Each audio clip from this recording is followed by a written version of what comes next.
Hi friends, अगर आप हमारे वीडियो को सबसे पहले देखना चाहते हैं तो अभी हमारे चैनल को सब्सक्राइब करें और बेल आइकन दबाएं। पाकिस्तान में हिंदू के खिलाफ बयान देने पर मंत्री की हुई छुट्टी। पत्रकार बोली, ऐसी कार्रवाई भारत में कब होगी।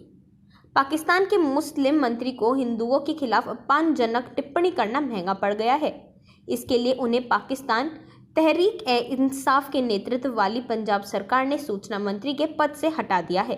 मीडिया रिपोर्ट्स के मुताबिक सूचना मंत्री फैयाज उल हसन चौहान ने अपनी एक प्रेस कॉन्फ्रेंस में हिंदू समुदाय को गाय का मूत्र पीने वाला बताया था। उन्होंने कहा था, हम मुस्लिम हैं और हमारे पास झंडा है।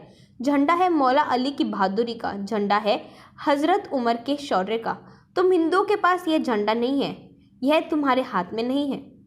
इसके साथ ही उनका सोशल मीडिया पर एक वीडियो भी सामने आया था जिसमें वह हिंदुओं को संबोधित करते हुए कह रहे थे, इस भ्रम में ना रहो कि तुम हमसे 7 गुना ज़्यादा बेहतर हो। जो हमारे पास है वो तुम्हारे पास नहीं है, मूर्ति को पूजने वाले। फैयाजुल हसन की इस टिप्पणी पर प्रधानमंत्री इमरान खान ने आपत्ति जताई थी। इमरान खान ने उनके बयान को अनुचित करार दिया और कहा, किसी भी अल्पसंख्यक समुदाय के खिलाफ हम किसी भी प्रकार की टिप्पणी बर्दाश्त नहीं करेंगे। इसके बाद पीटीआई ने फैयाज उल हसन के खिलाफ कार्रवाई करने की बात कही और अब उन्हें मंत्री पद से हटा दिया गया। पाकिस्तान में अल्पसंख्यक हिंदुओं के खिलाफ टिप्पणी करने वाले सत्तारूढ़ पार्टी के नेता को मंत्री पद से हटाए जाने की कार्रवाई को सोशल मीडिया पर जमकर तारीफ हो रही है। लोग पूछ रहे हैं कि इस तरह की कार्रवाई भारत में कब होगी। पत्रकार साक्षी जोशी ने इस पर प्रतिक्रिया देते हुए कहा, एक इस्लामिक देश में हिंदू समाज के खिलाफ गलत बयानबाजी पर मंत्री की छुट्टी हो गई। सेक्युलर देश में ऐसे मंत्री जो दिन भर एक विशेष समुदाय के खिलाफ नफरत फैलाते हैं, कोई कार्रवाई होगी? हम तो पाकिस्तान से हर चीज में बेहतर हैं, फिर इस मामले में क्यों पीछे रह गए। माइंड द न्यूज रूम की रिपोर्ट। Thank you for watching our video. अगर आपको हमारी वीडियो पसंद आई हो तो इसे लाइक जरूर करें और हमारे चैनल को सब्सक्राइब करना ना भूलें। पाकिस्तान में हिंदू विरोधी बयान देने वाले मंत्री के खिलाफ कार्रवाई। अलका बोली, भारत को इससे सीखना चाहिए। पाकिस्तान के एक मुस्लिम मंत्री को हिंदुओं के खिलाफ अपमानजनक टिप्पणी करना महंगा पड़ गया है।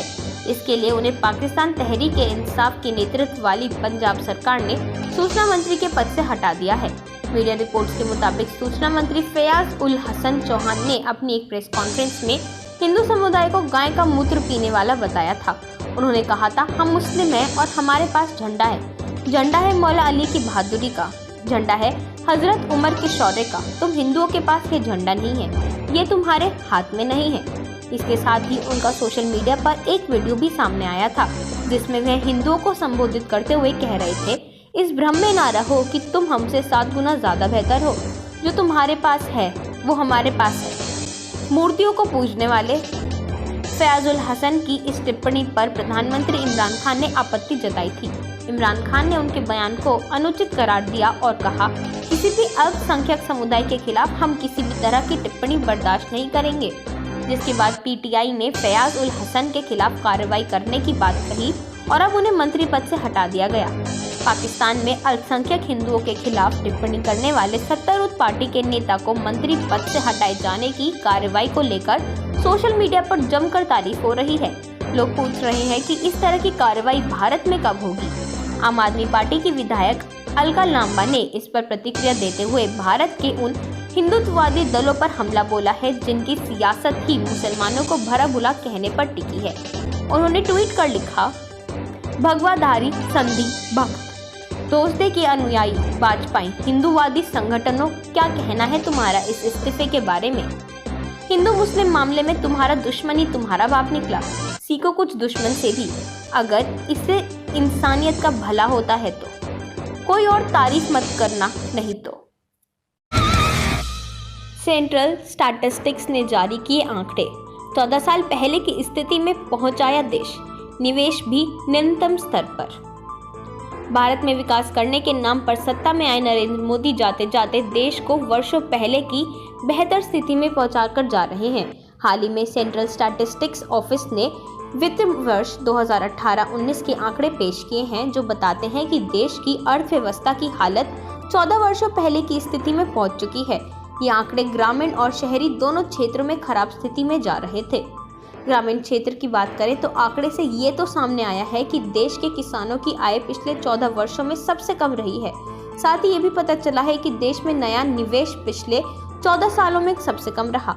सेंट्रल स्टैटिस्टिक्स ऑफिस के प्रोजेक्ट डेटाबेस के आंकड़ों के मुताबिक वित्त वर्ष 2018-19 की तीसरी तिमाही में देश में नया निवेश 14 वर्षों के न्यूनतम स्तर पर रहा। इस वित्त वर्ष की तीसरी तिमाही में भारतीय कंपनियों ने 1 लाख करोड़ रुपए के निवेश की घोषणा की है। ये पिछले वर्ष की समान तिमाही के मुकाबले 55% कम है। ये वर्ष 2014 के बाद सबसे कम है। बता दें कि इससे पहले रॉयटर्स के पोल में अर्थशास्त्रियों ने वृद्धि दर के 6.9% रहने का अनुमान लगाया था। पोल में अर्थशास्त्रियों ने ग्रामीण आय में कमी और शहरी क्षेत्र की सुस्त डिमांड का हवाला देते हुए वृद्धि दर में गिरावट का अंदेशा जताया था। गौरतलब है कि बैंकिंग क्षेत्र में एनपी बढ़ता जा रहा है। सरकार चुनाव में व्यस्त है और नीतियां भी गंभीरता से नहीं दिखाई जा रही हैं।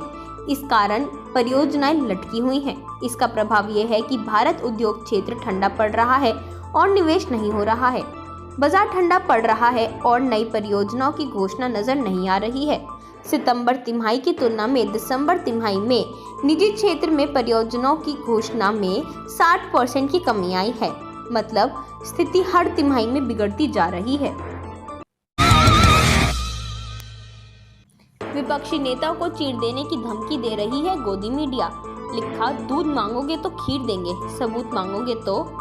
पुलवामा हमले के बाद अब शुरू हुई राष्ट्रवादी बहसों का अंत अभिनंदन की वापसी के साथ हो गया था। अब सीमा पर वही तनाव था जो पूरे साल रहता है। जनता को सेना, पाकिस्तान, राष्ट्रवाद आदि पर चर्चा करने में अब ज्यादा इंटरेस्ट नहीं था। सब अपनी अपनी जिंदगियों की जहदोजहद से जूझने लगे थे। लेकिन आम जनता तो दिखने वाले न्यूज चैनलों पर अब भी पाकिस्तान सेना एयर स्ट्राइक को लेकर बहस हो रही है। अब पाकिस्तान से कोई खबर नहीं मिल रही है तो भारतीय नेताओं के बयान पर डिबेट शो बनाए जा रहे हैं। गोदी मीडिया को पता है कि इस मुद्दे से बीजेपी को फायदा होने वाला है, इसलिए शो जारी है। बीजेपी को सेना की बहादुरी को वोट में बदलना, तो इसलिए नरेंद्र मोदी इस मुद्दे को छोड़ना नहीं चाहते। विपक्ष के भी कुछ चूक नेता हैं जो इस मुद्दे पर अटके हुए हैं। हालांकि बीजेपी इस मामले पर इतना झूठ बोल रही है कि विपक्ष का सवाल करना मजबूरी बन गया है। भारतीय वायुसेना ने पाकिस्तान पर एयर स्ट्राइक करने के बाद यही बताया कि उन्होंने आतंकियों के ठिकाने नष्ट किए हैं। कितने आतंकी मारे गए इसका स्पष्ट आंकड़ा नहीं है, लेकिन मीडिया और भाजपा दोनों आतंकियों के मारे जाने का आंकड़ा बता रहे हैं। मीडिया में ये आंकड़ा 200 से 600 तक बताया जा रहा है। बीजेपी अध्यक्ष अमित शाह के मुताबिक 250 आतंकी मारे गए। सुब्रमण्यम स्वामी के मुताबिक 300, दिनेश शर्मा के मुताबिक 400, योगी आदित्यनाथ के मुताबिक 400, वीके सिंह के मुताबिक 250, राजनाथ सिंह के मुताबिक 300। सेना ने आंकड़ों को लेकर किसी तरह का क्लेम नहीं किया।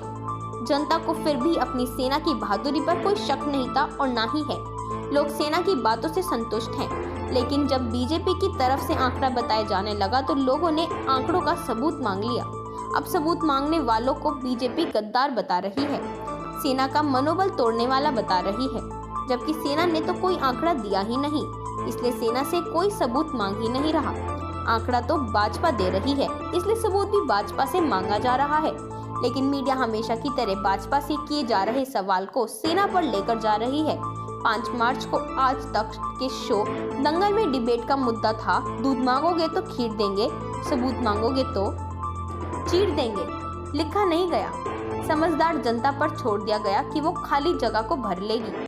कुल मिलाकर अब न्यूज चैनल चीरफाड़ पर उतर आए हैं। शो के एंकर रोहित सरदाना का सवाल है कि सेना जान लड़ाए, सबूत भी लेकर आए। ये सवाल एकदम बीजेपी टाइप है।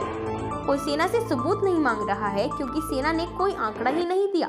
आंकड़ा तो बीजेपी दे रही है, इसलिए सबूत भी बीजेपी से मांगा जा रहा है। इसमें दिक्कत क्या है? बीजेपी भी सेना की तरह कर दे कि उसे नहीं पता एयर स्ट्राइक में कितने आतंकी मारे गए, लेकिन बड़ी संख्या में मरे हैं, बात खत्म। लेकिन बीजेपी नेता तो 250 से 400 तक आंकड़ा दे रही है। जब आंकड़ा दे रहे हैं तो सबूत भी दें। रोहित का अगला सवाल है, सबूतों वाली सियासत से सेना से नाइंसाफी। यहाँ प्रश्न चिन्ह छलावा जैसा है। अपनी बात कहनी है तो प्रश्न चिन्ह लगाकर कह दो। ठीक है, लगाया है, प्रश्न चिन्ह तो मान लेते हैं, लेकिन दिक्कत यह है कि सबूत क्यों ना मांगा जाए। सबूत सेना तो आंकड़े दे नहीं रही है, बीजेपी आंकड़ा दे रही है तो सबूत भी दे। रोहित का तीसरा सवाल डिबेट को बैलेंस करने के लिए है, जो आमतौर पर नहीं होता है। खैर, मीडिया हो रहे इस तरह के डिबेट ही जनता से छलावा है। आज 5 मार्च को देशव्यापी भारत बंद था। इस बंद को तमामी विपक्षी संगठनों, आदिवासी संगठनों, दलित संगठनों का समर्थन प्राप्त है। राजधानी दिल्ली की सड़कों पर हजारों लोग आंदोलन कर रहे थे। बिहार, उड़ीसा, राजस्थान, यूपी, एमपी समेत कई राज्यों में भारत का बंद का असर था। ये बंद आदिवासियों को जंगल से बेदखल करने के फैसले और 13 पॉइंट रोस्टर के खिलाफ था।